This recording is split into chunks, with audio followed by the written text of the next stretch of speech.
front. There's one thing I do want us to pay attention to though is the stuff happening in South Africa.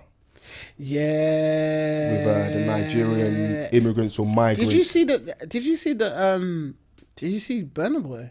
Yeah, he was going ham. He was on going smoke. Ham. He was going ham. Yeah, he was going ham. Now, so I was trying to get the original tweet from this AKA guy, but apparently he was comparing the beef with Ghanaian and Nigerians. Okay, so rice. the guy's at his AKA worldwide. I think he's a rapper from South Africa, and people like Burna. People don't know Burna's history.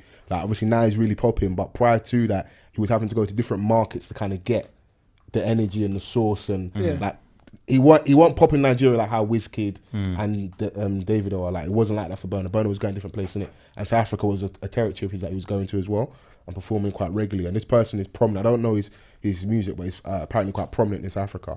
And during the African nations, or the World Cup, whatever, South Africa had lost to Nigeria. And the way he was tweeting was with a lot of vim of like, how can we lose to Nigeria? Such a big deal. It wasn't just like a rivalry thing, like, you know, like England, Germany, or Nigeria. It was a bit more sauce, innit? And people pulled up those tweets with what's been going on in South Africa and the xenophobia and attacks on Nigerians. And he kind of made a rebuttal like, I don't see a lot talking when it's Ghana, Nigeria.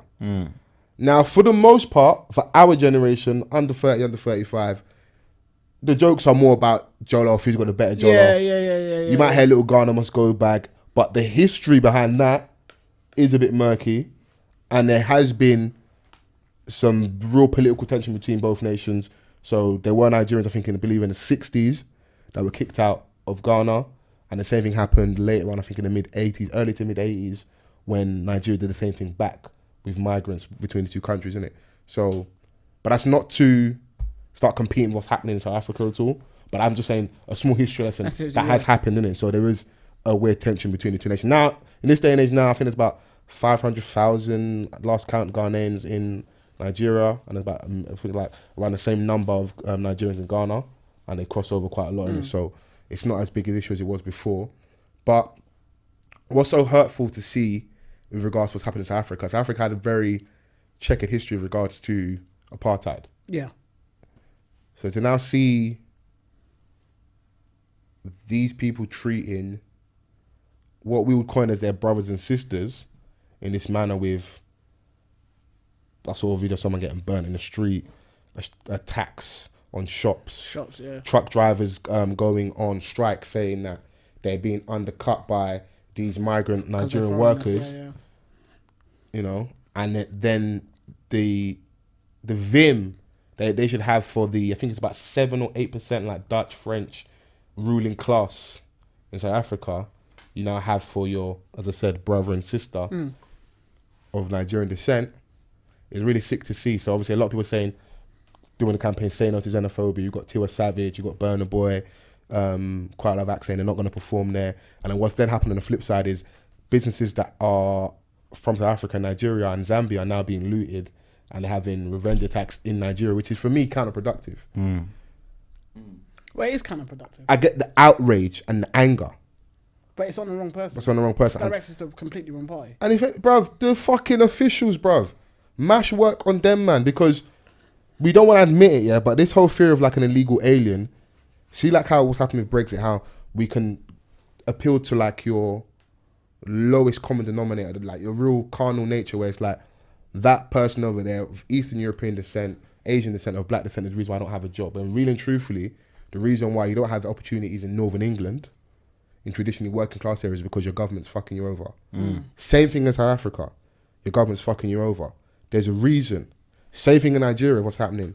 Buhari and them, man. There's a reason you're getting fucked over. Have your smoke and your vim for them. But what they'll do is, the time of, we now have an election coming up.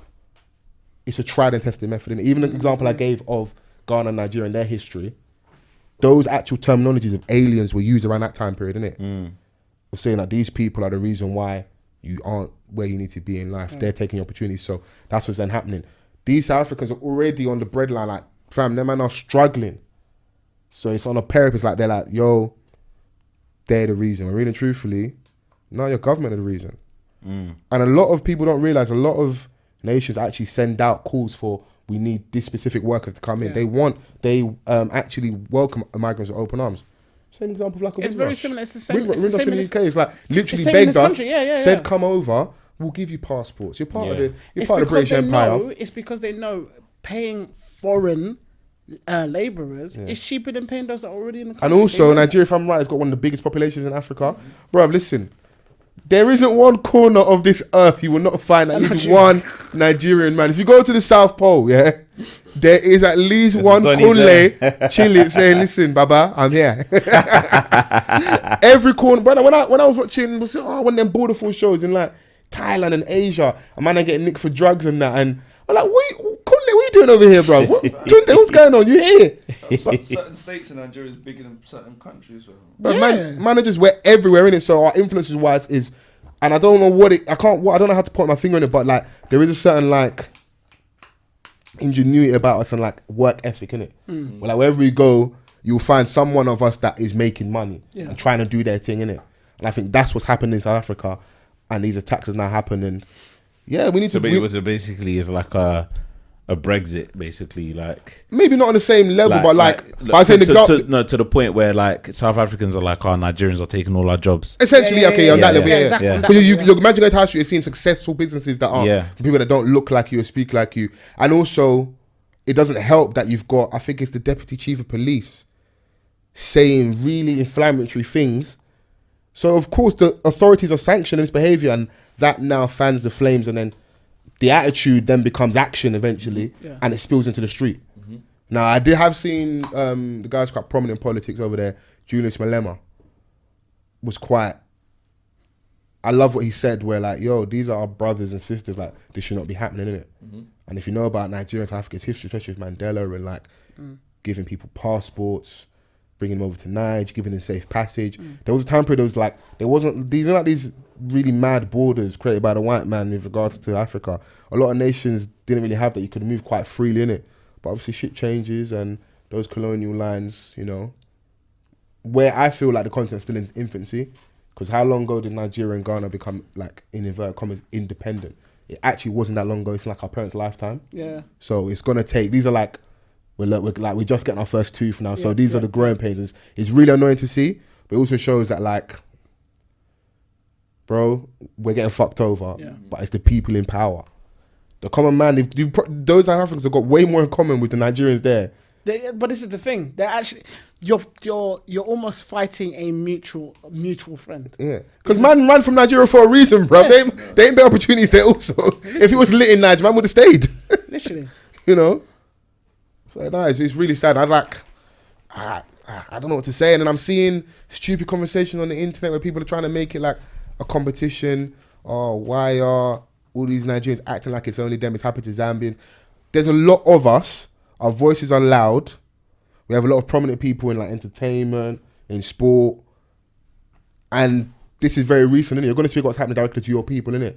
Not saying it's not happening to Zambians or other people. Of course it's happening. It's bad across the board, but the maddest thing is it happening to us shouldn't take away from them. Like, shouldn't become like, imagine what we're competing about now. Like, who's had it worse? Who's had it worse? Yeah, that's oppression Olympics. And bro, you know how I feel about those conversations, man. That's you know what I'm saying? It's redundant. And the thing is that like, if we're seeing something in the forefront, why are we gonna denounce that and start looking at something else? Yeah, we're not looking at that at this present moment in time. That's not what we're. That's it not sounds very all lives matter-ish. Yeah. No, but that's and the thing exactly is that I'm looking at like the charts of like the 10 most populated countries in Africa, and the like Nigeria being the most populated country in Africa is a Mazzolini, fam. 195 million people. Yeah, fam. Are they fucking over there? Yeah, bro. It's mad. Bro, and you think about it, like on the atlas, look at the size of Nigeria in comparison to all the other countries in Africa. It's not the biggest in terms of size. So of course our tentacles all over the world. You got a bear of us everywhere, bro. Do you know what I'm saying? That's automatically a problem about this. Bro, and they need us to leave the country because, bro, there ain't no space for these much, man. Listen, big man, you might have to go Canada. You, Thailand. You got to get on your bike and move, innit? So yeah. It's a sad situation. It's It is. you didn't mash work on the white man. You're mashing work on your brothers and sisters. Yeah. But then maybe I'm also being a bit naive and subscribing to those brother and sister things. And really and truthfully, tribalism, religion, all those things that keep us so far apart that maybe this utopia may never happen. But again, it still does stem from the fact that you are fighting with the wrong person, even if it is a case of how you might feel personally or what. Even if there are like genuine gripes where like listen, Exactly. opportunities are fuck, that shouldn't be the outcome, innit? That, no way. Because like, in the grand scheme of things, you look at each other and you're like, wow, we're alike. Like, Very much alike. I should see myself within you. Do you know what I'm saying? If that makes sense. As opposed to, you know, I could tell you about my story when I went to South Africa. I was only there for a couple of days, and it was like, right, this is mad. It's Like, on edge, innit? treating us like we're aliens, cuz. But it was until like one of the white guys came down, everything got sorted, and they were like, yes sir, no sir. Do you know what I'm saying? But when it came to us, we were like there essentially by accident, and we needed help. You weren't on it. Nah. I've always been shook off as Africa when I watched the the Ross Kemp on Gang Prison. What's my man in the jail? He said, "I fucking face to face is my wife." Yeah. I said, This is Joburg we were at. Do you know what? I That don't video know was traumatizing, man. I don't know if I would have gone. I don't know if a man said, no, he's my wife. I fucking face to face. I said, yay. I said, what? Yeah, it's crazy down there, man. It's actually mad, like, and like a lot of people don't actually recommend going there, even prior to all this. They actually don't. Especially Johannesburg. It's mad. My cousin got married out there. Yeah, he's moving mad still. My cousin really got But married out there. Joburg, not even like Cape Town, like. I don't know what part of Africa, but I'm saying he got married Okay. to Africa. I don't know what part. Yeah, but I mean, these papers long. So there's I would risks assume that's everywhere true. that you go in it Yeah, that of you're course, not from yeah. in it. Like even if you're from there, there's risks in it because like You you could go back to your I motherland. could go Niger right now and it could Yeah. be sticky. and like you know, elder relatives will tell you not to go to certain places, innit? Yeah, of course. So Yeah, they need to stop, man. I do like that people are calling it out and that, and I know some people might look at it as like lip service, but it all plays a part in it. Yeah, of course, 100%. You know, and if anything, hit them in the pocket because, bro, that's what it does for a lot of people. All right, cool. You make money, a lot of money from maybe tourism or people coming and performing. No performances. Every Nigerian act boycott. Yeah. We need some like at least some solidarity there, innit? Like, you know what? Nah, we ain't performing over there until you make this thing right, innit? Yeah. You know, Yeah, and hopefully that does do some stuff. You need real action from our politicians. You need the president of Nigeria to step up, or whoever the foreign minister to actually do stuff. Don't be coming to England to be chilling and relaxing over here like he's been doing. Actually put in some fucking work and do what needs to be done in it. So this is it.